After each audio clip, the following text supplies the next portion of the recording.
Yo, welcome back to another edition of the Cruising Podcast. I'm your host, Andrew Cruz, and today is December 13th. It is 11:59, baby. So we are just in time on the Central Time Zone. If you know what I mean, if you know what I'm saying. Welcome back, where you can find the Cruising Podcast is on Apple Podcasts, Spotify, Patreon, YouTube, and anywhere else you can find your podcast needs. That's where you can find the Cruising Podcast. Also, where you can find latest updates of the show is on Instagram at Cruising Podcast, also on Twitter at Nicetown Finest. Please excuse the background stuff over here. It's mostly it's a blanket, okay? Just putting it out there. It's a blanket. It's a little cold, okay? Just making sure everybody understands. All right, but please leave a 5-star review on Apple Podcasts and also on Spotify and YouTube. Please like and subscribe. Make sure you tell me how you are doing on, how you doing, baby? I just need to know, what emotional state are you in? Because that will be, if I'm here, if I can help, I hope as much as I can. I know that there is such thing as seasonal depression, and you know, if you need a friend or anybody, I'm your guy. Just putting it out there. All right, so I'm gonna try. I was gonna do one story, but I kind of want to save it. I want to save it for tomorrow. But we're gonna do this. There is a new Christmas movie that came out on Amazon this year, actually. Candy Cane Lane with Eddie Murphy and oh my goodness, Tracy Ellis Ross and Jillian Belk. I think it's Belk, yeah, Jillian Belk. Jillian from Workaholics for sure.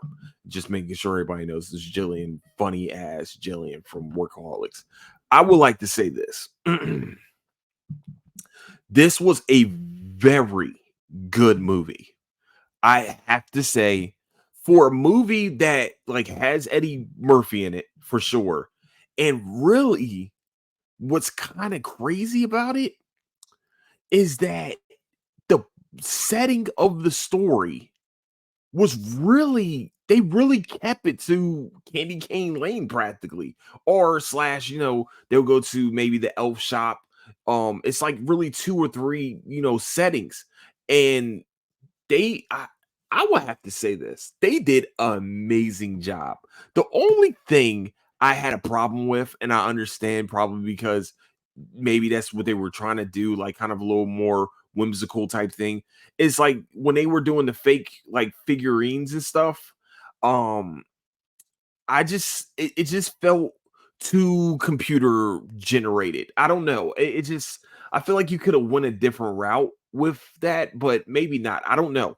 I don't know technology. I mean, that's just my problem. I don't know anything about technology, and I should probably shut the fuck up. And I will. Okay, I'm done. So the plot of the story is Eddie Murphy is this one street in El Segundo left my cat and ass again do. Okay, my bad. Sorry, my fault. If anybody has not seen Lady Killers, that's where I literally found out about El Segundo. I never heard of El Segundo before until the ladies kept singing "Left my cat and El Segundo." Something like. I'm sorry, my fault. Sorry. Continue on. But watching this movie is the plot of the movie. There we go. Plot of the movie is this one street every year has a Christmas contest. Like one house is out trying to outdo the other contest. This time there is a bigger prize at hand with this. Normally you do it for fun, but this time they are doing it for some quite a bit of money. But this guy figured that he needed to step his game up, and he like they showed every store that you can think of, like Target, Walmart, they showed every store you can go to get Christmas stuff. And I guess it was too late to go get it, and he found a place that was out in the cut, and he sadly ran into the wrong person. You see this on the previews, by the way, just making sure everybody understands. Most of this is on the previews, where he makes a deal that you should never make, and now he has to do something. Now he has to do something before 8 o'clock Christmas Eve, or he is in a little trouble. Just putting it out there. I like to say this was a funny movie, a very good family wholesome movie for Eddie Murphy. It's kind of crazy because Beverly Hills Cop is getting a teaser, I think either today or tomorrow, which is very exciting. If you have not seen any of those, you're tripping. I don't know. Like, I feel like if we're part of the same age bracket, and I know probably our parents definitely watched Beverly Hills Cop. My favorite one, I know it's going to sound crazy. My favorite one was the one where they're at the amusement park. That's the one that really holds near dear to my heart. I love that movie. I don't know why I love that movie so much, but it's such a great, maybe because I love amusement parks. But yeah, man, yeah.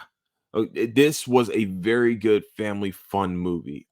Candy Cane Lane for sure.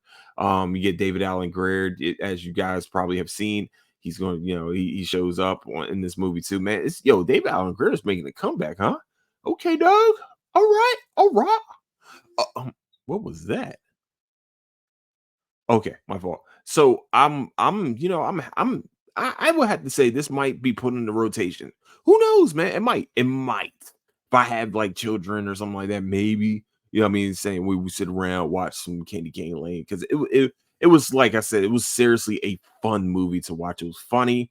It was, actually a little bit action packed too, but all at the same time, and they deliver like the ensemble cast for sure deliver a fantastic performance, and you can just tell like they had a lot of fun making this movie. It was definitely fun for me to watch. Definitely. All right. So definitely, I am really, advising you guys to go check this movie out, especially with children. And at on Amazon, it is on Amazon Prime. Just put it out there. Okay. Next, what are we? Completely forgot what I was doing. Oh, all right, let's get it. We're in there. Now the meat of the podcast, kind of. There is a new movie out on Netflix with Marshala Ali. Uh-huh. Marshala? Is it Mars? I'm probably fucked his name up. I'm sorry, man. You're gonna be the next Blade, and it bothers me that I can't say your names, kind of. Julia Roberts and Ethan Hawke, right? Ethan Hawke. Yeah. Ethan Hawke. Also, you get a little bit of Kevin Bacon in this. Um, called Leave the World Behind. I would like to tell you guys this movie is executive produced by the Obamas, aka Barack and Michelle. Not just one of them, both of them are the executive producers of this movie. I would like to say that for all this is for entertainment purposes, kind of. I would like to ask y'all a question. Okay, if you watch this movie, I'm just letting y'all guys know. You watch this movie and you figure out that this was made by the former president of the United States, who was president for 8 years. Um, and he makes some movie, or not makes, I'm sorry, he's the executive producer of a movie that is like really embedded in conspiracy, especially conspiracy to where it sounds ultra real. It sounds like something that can not even not sounds like it's something that can actually happen that we are kind of seeing in the world today. Pretty much it's a divide and conquer scheme, and I'm getting chills down my spine thinking about this. This movie is by far evidence that we really probably aren't us we're just not in control of anything. Like it just shows you like when all the chips are down, we fucked. I know it sounds crazy. Like I know, I don't know. It just seems like when you watch it and you have to depend on this. This is the depending part is that you have to depend that the person next to you, somebody that you probably don't know, isn't going to try to stab you practically. And I know I haven't said the plot yet. I kind of want y'all to watch it and make up your own opinion. But they literally mapped out a 3-step plan into a foreign entity, or just a or just some of the entities that we have heard of, they are able to have like, and it seems like an easy three-step plan. Like, it felt like when you watch this, it's like they easily did what they did in this movie, and it's like that is actually kind of what's happening right now. Like, kinda. The one event hasn't happened, which could, once again, it could happen. And I'm sitting here, I'm watching, I'm just like, I don't want to spoil anything for y'all because I feel like y'all should definitely go check this movie out. Like, I want to talk about this in a week. I would love to talk about this in a week. But like, I'm sitting here watching, I'm just like, yo, this shit is like hitting home, like, and very, very close to home. Like, it's damn near knocking on your fucking door type deal. Like,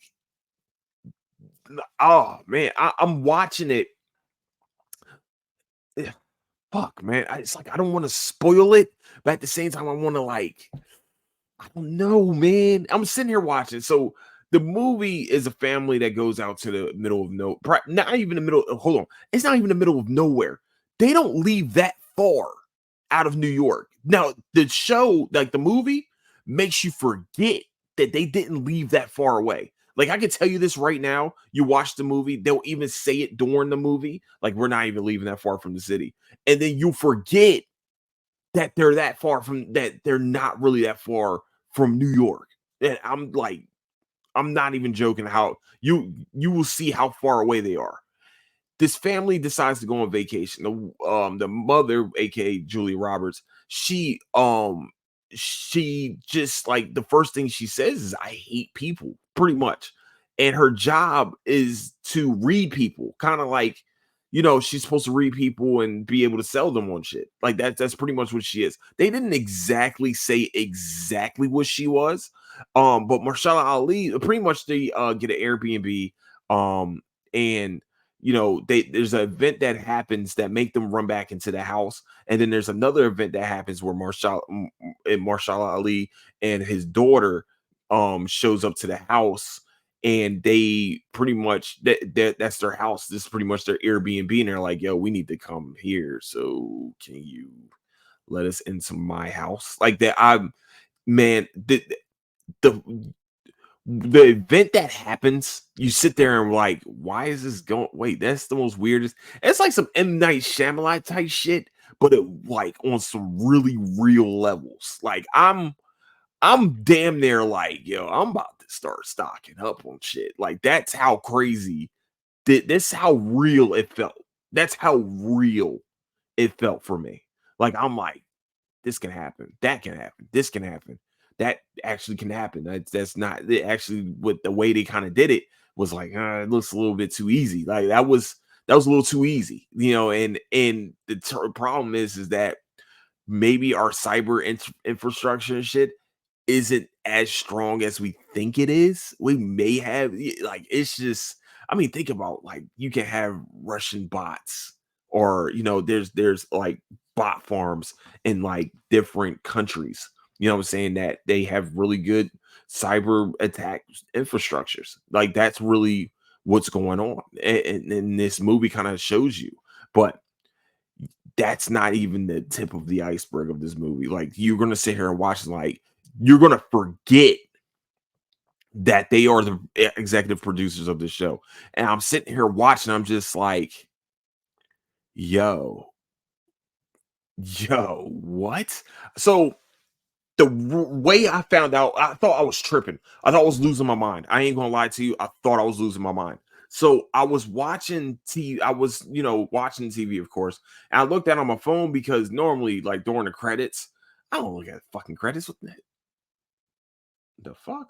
See that type of shit right there. That's the shit. That's just why I don't want to talk about this right now. But um, when you're watching the credits, like, I'm like literally not watching it. But for some reason, my head got picked up, and I saw Obama, and I'm like, Obama. I had to go back. and be like, nah, this is crazy. And it wouldn't show up for a second there. Like I know I didn't scroll back that far. I know I didn't get that far. I scrolled back and I was like, that didn't say Obama. I know it did say Obama. Because I'm like, I'm losing my mind. It's like this can't be President Obama, like former President Obama. So we're going back and I'm watching, I'm just like, oh,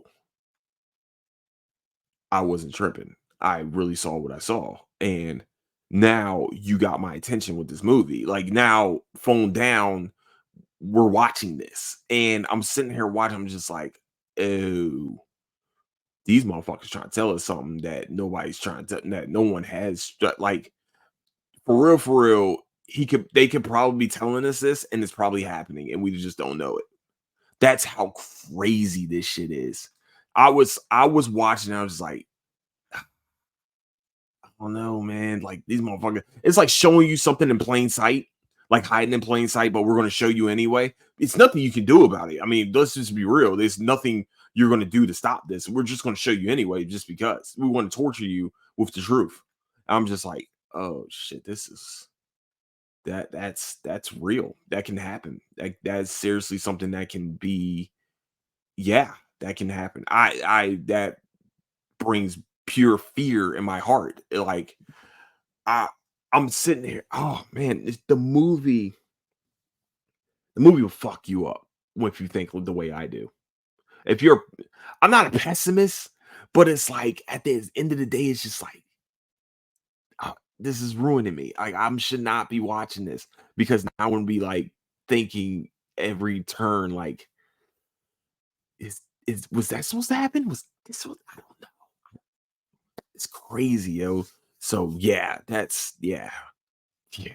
If you guys check it out, Leave the World Behind with Julia Roberts and Ethan Hawke and Marshall Ali. You guys will definitely enjoy. I think, and also you put three very, very good actors in this film. You put a lot of them, and three, like I said, three very good actors, like tip of the iceberg actors.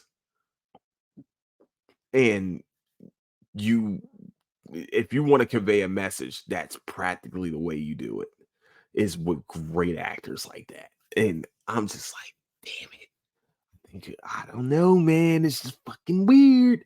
It's fucking weird. You're fucking with me. Yeah, so Leave the World Behind on Netflix. Of course, it's on Netflix. Why not? And you know what? It's cool to kind of see the Obamas getting into the this movie space. I'm sure they had a couple more others that's been out there, but why are they doing a movie that's literally a government conspiracy happening? And I know a bunch of conspiracy theorists, and I know they're probably like chomping at the fucking bit to talk about this shit. Oh man, I should have them on the show. We might, who knows? All right.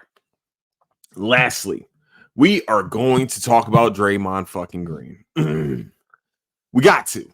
We got to. It has to happen now. This is, I'm glad that he's getting suspended indefinitely. Now, I was watching ESPN and Adrian Wojnarowski Woj was talking about his home life in Detroit and Flint, Michigan and stuff like that, like all his home life stuff and things. Listen, man, not everybody that had a shitty upbringing, that it's not an excuse. I'm sorry, that's not an excuse. No, you can't sit here and try to talk about someone's nah, man. No. Because here's the problem is that he has continued to do this. The man has the second most technical fouls. No, I'm sorry, second most ejections in the past 25 years. I think Rasheed Wallace has the most. He has the second most. Not only that, he probably has the most suspensions due to stupid stuff. Like, if we're being honest with each other, he he has the worst ones. He also knocked out his team, and I mean, he knocked him out. Whoever put that video out wanted him suspended. That is a Warriors practice. The only people that can get rid of that video, that can put that video out, is somebody that works for the Warriors organization. That's the only people that can put that out. Okay, putting that out there just in case people don't know. That's the only way that video could have ever gotten out. If somebody from the Warriors wanted him off their team in the worst way. And yes, I will want him off my team too if he knocked out if I got to see him knock out one of my team, like off the most silliest of shits to knock him out. He also kicked the guy in the nuts. You know what I'm saying? It wasn't LeBron, right? It was a Europe. He has a pretty lengthy track record with European players. Like lately, like what's Nurkic? He just smacked Nurkic in the face or backhanded Nurkic, whatever. Or whatever he did to Nurkic, but he hit him in the air, so he kind of like you can really rupture someone's eardrum or something like that. That's pretty much what he did. He knocked him down pretty good. And then he stomped on Domantas Sabonis. I'm pretty sure he kicked a European in nuts. I'm like, yo, what's up with you? Why you ain't messing with the black players? Why you ain't messing with the guys that that will fight your ass back? Why you ain't doing any of that? That whole tough talk and stuff. You talk a lot of shit to those players, but you are stomping out and punching European players in the face. Y'all know what I mean by European players because they are European players. Nurkic, Domantas Sabonis. I want to say, and I might be wrong. It's not very fucking did he kick in the nuts? Oh, was it Mozgov? It might have been Mozgov, if I remember correct. Timothy Mozgov. It might have been. I got to go back to that video. I will have to find it. But why do you keep messing with those players? Like the guys that, over on the other in their countries, when they play in their countries, like they flop. Like they're the ones that brought flopping to the NBA. Dead ass. They're the ones that brought that here.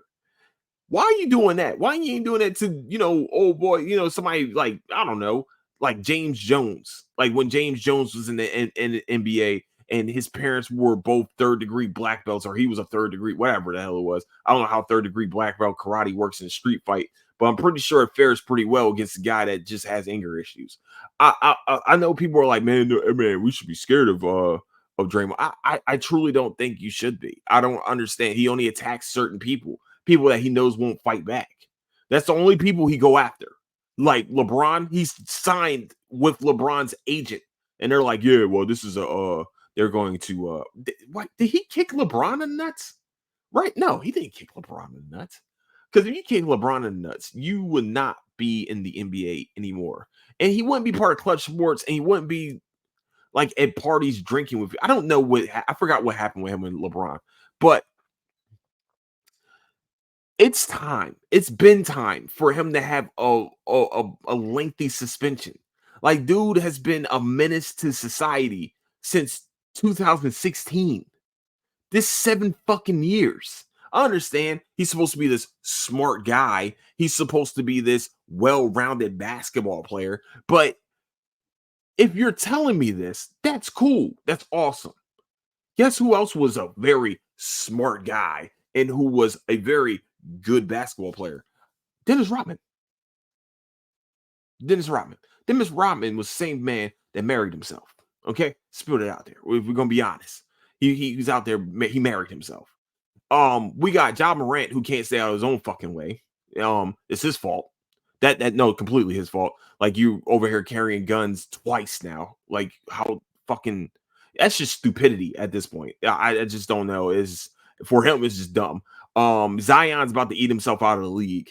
And then we got Draymond Green over here smacking and stomping dudes in the chest. I felt like when he stomped Domantas Sabonis in the chest, I understand you got mad because he's probably grabbing on you and stuff like that. He grabbed your leg and you're mad or you got frustrated or something like that. But there's a way to go about that. Like, why don't you just meet Domantas Sabonis after the game? Because if straight fist you in the middle of, the NBA court, he's getting suspended. He's a very important piece to the puzzle of his team. He's getting suspended. You're getting suspended. Both teams practically lose a good player. And here we are. How come you can't meet him back in the locker room if you're having a problem with him grabbing your feet? How come, like, if Nurkic is over here, maybe he's being a little too friendly with you, and you felt a need? Why couldn't you just push him or something like that? Why did you just straight haul off, smack the man in the back of the air? Like it's shit like that. I don't want to hear anything about, oh well, his home life. We don't know what's going on. No, motherfucker, this has been going on for 7 fucking years. 7. He went and choked. Oh, and Rudy Gobert. I completely forgot. European player. Rudy Gobert. He went and choked Rudy Gobert, who was playing Peacemaker. Okay, like he knew Rudy Gobert wasn't going to do anything back. And to tell you the truth, like that, it's weak, bro. He's a weak dude. That's weak as hell. I don't care if he's 6'6". I don't care if he from Flint, Michigan. He's big as shit. That doesn't make any. Dude, you're a weak-minded person. Like you're going after people that you feel is weaker than you. You're whack for that shit. Why are you not going after some of these big other dudes like that? You wouldn't do that to Garnett. You wouldn't mess with Garnett like that. And I really don't. I don't think you would mess with Garnett like that. And Garnett was, he's just crazy. There's something wrong up here with Garnett. That's all it was. There was something really wrong with him. Like LeBron, you got into an altercation with him, but like, let's be real. Y'all both weren't going to squabble. Like, and that's what I don't understand about that part of the story, man. It's just like, bro, you weak for that, man. That's some weak ass, that's some bitch ass shit to me. I don't give a fuck. You some bitch ass shit to me. You fighting people that really aren't gonna sit there and fight you back. Like, you's weak, bro. That's weak as hell. Like that don't make any sense. I'm right here. I'm just like, yo, I'm watching. I'm just like, it's a European player, isn't it? Yep. Okay. There we go. Yep. Guy that's not going to fight him back. Okay. That makes sense. Okay. Cool. Man. He had a tough upbringing. So has 90% of the NBA has had tough upbringings. Don't get it twisted. Probably 90% of these guys. Some of them, most of them, maybe are children of basketball players. That might be the 5%ers. Them the European players, and the other 5%, or maybe even a little bit higher. Maybe like 80% of the NBA was raised in the hood, and this was the only way they could get out. Most of them. So how many of them are going around smacking people in the face, stomping people in the chest, choking peacemakers in a fight? Like, how many of them are there? How many of them can you name is doing shit like this? So when you sit here and you try to blame upbringing because you wanted to blame the community, our culture, that's what you wanted to do. That was the ESPN thing to do. Like, we're going to blame the culture for this, the culture that he's around. Let's be real, what you wanted to really say. You know what I'm saying? Like, that's not true. That's just Draymond has a problem. That's his own problem. So when you sit around here and you say, "Well, he was born in Flint, Michigan, in the Detroit neighborhoods," no, sir, no, sir. You don't blame Detroit. You don't blame it. You blame Draymond Green, the grown ass 30-something-year-old man that's doing this shit. That's doing kitty ass shit on the fucking on the basketball court as with other grown men. You blame him. That's his fault. Yeah, maybe he should get counseling. Maybe he should figure out what's going on. But at the same time, you don't sit here and try to bring up his upbringing. That should not be the first thing y'all come up with. Well, what's the excuse for this guy doing this? I don't fucking know. Maybe he's just something wrong, screw loose up there. Who knows? Maybe it's just him. Because you're trying to sit here and say that. And like I said before, how many of them are doing shit like John Morant? I know some of y'all going, well, John Morant. No, John Morant's dad taught him basketball. He didn't teach him how to sling drugs or shoot guns or anything like that. John Morant developed that on his own. His pops was like stopped everything he was doing basketball wise to make sure that his son gets to the NBA. So nobody wants to hear that bullshit. That's bullshit. The upbringing part, that's bullshit. There's good fathers out there that do everything in their power to put everything in front of the kids. The kids just gotta make the decision themselves at this point. I understand maybe Draymond did have a tough upbringing. That's cool. A lot of us did.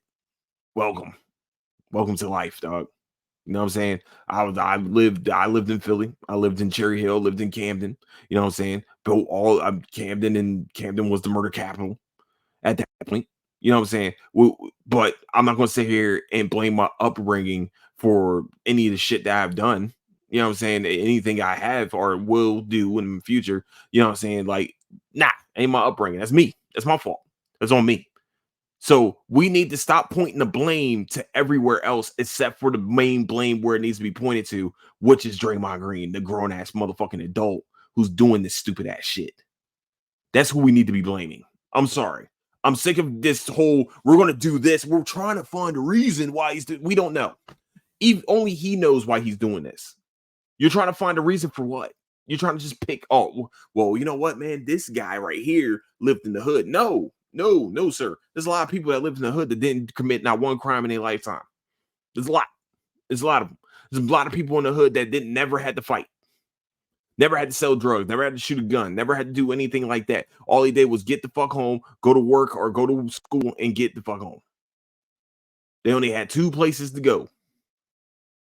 You know what I'm saying? Nobody's trying to hear that shit. I don't want to hear that upbringing bullshit. That was bullshit. That was a bullshit excuse, and I don't like that. Not one fucking bit. Not one bit. That's a cop out. That was a cop out because you didn't know what else to talk about. You didn't know how else to be like, why is he doing this? How come he's no. That was a cop out, ESPN. That was whack.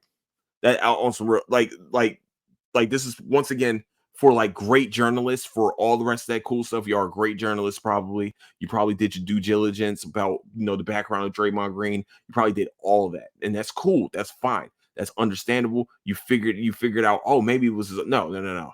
That's not something you bring to the national stage and then sit there and try to say, well, it's probably his community. It's probably the way he was up. Like, how do you know? Were you inside the household when he was getting raised by his mom? Did he ever like fully talk about this? Like, is this I'm sure he had interviews and things like that where he fully talks about it. But are y'all suddenly psychiatrists now? Is that what you are? You're psychiatrists now? Yo, just report on who's going to what team. That's what you're supposed to be doing anyway. Do your expertise. Because psychology ain't it. That's not your job. I don't care. I don't. No, no. That no, because you tried. You tried that. Like you tried that excuse. That excuse doesn't make any sense. This just like I said, there's has to be like maybe I'm probably did a very high percentage, but this might be even might be even a little higher. If it might be low to me. 75% of the league had lived in shitty circumstances, and none of them are doing the antics that they're doing that this dude is doing on the court. Sorry. It's just that's a cop out to me, and I can never agree with that. I'll probably never be on ESPN for what I'm saying right now, but I don't give a shit. That's bullshit. That's a bullshit excuse for talking about someone.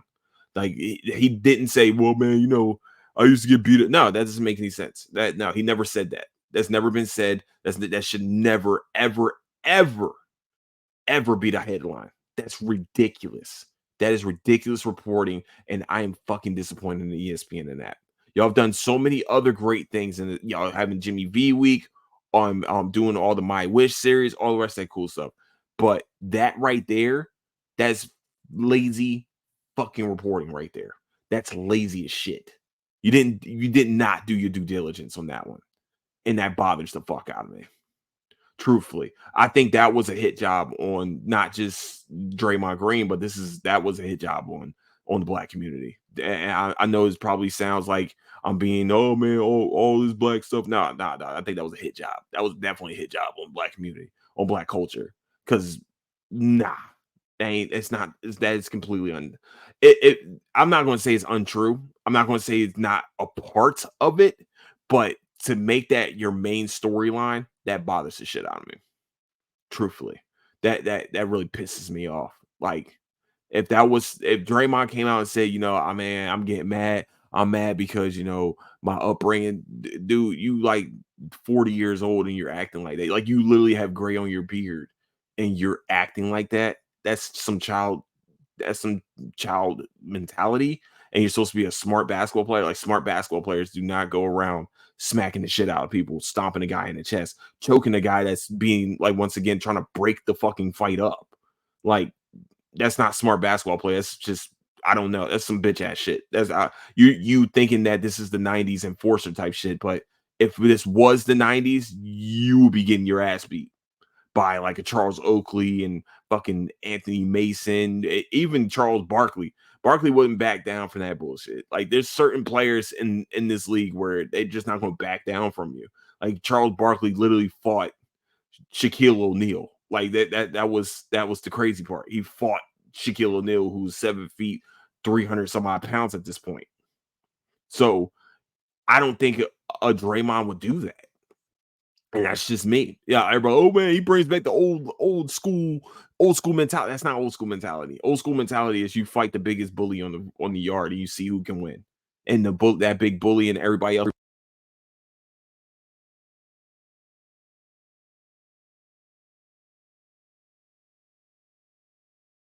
Oh my gosh. I'm not even touching it. I'm not even touching it. Like, look at this shit. That's bullshit. Cash App. Why is Cash App? Oh, I know probably why. I'm sorry, y'all. That my fucking mic unplugged. I guess that they don't want me talking about this anymore. I'm sorry. So with that, that is the end of the podcast today. Um, man, hopefully you guys enjoyed this one. A lot of ranting, but where you can find the Cruise Podcast is on Apple Podcasts, Spotify, Patreon, YouTube, and anywhere you can find podcast needs. That's where you can find the Cruising Podcast. Also, where you can find latest updates to the show is on Instagram at Cruising Podcast, also on Twitter at Nicetown by Niz. And with that, please leave. Sorry, goodness gracious, like gas, I'm gassy.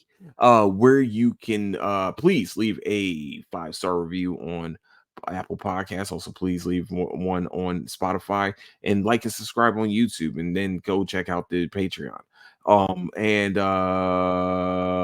yeah, tell me how you doing on Spotify, because that'll be great. I need to know how you doing. I mean, I'm saying if you need to talk, we are here, man. We're a community, we're a neighborhood, baby.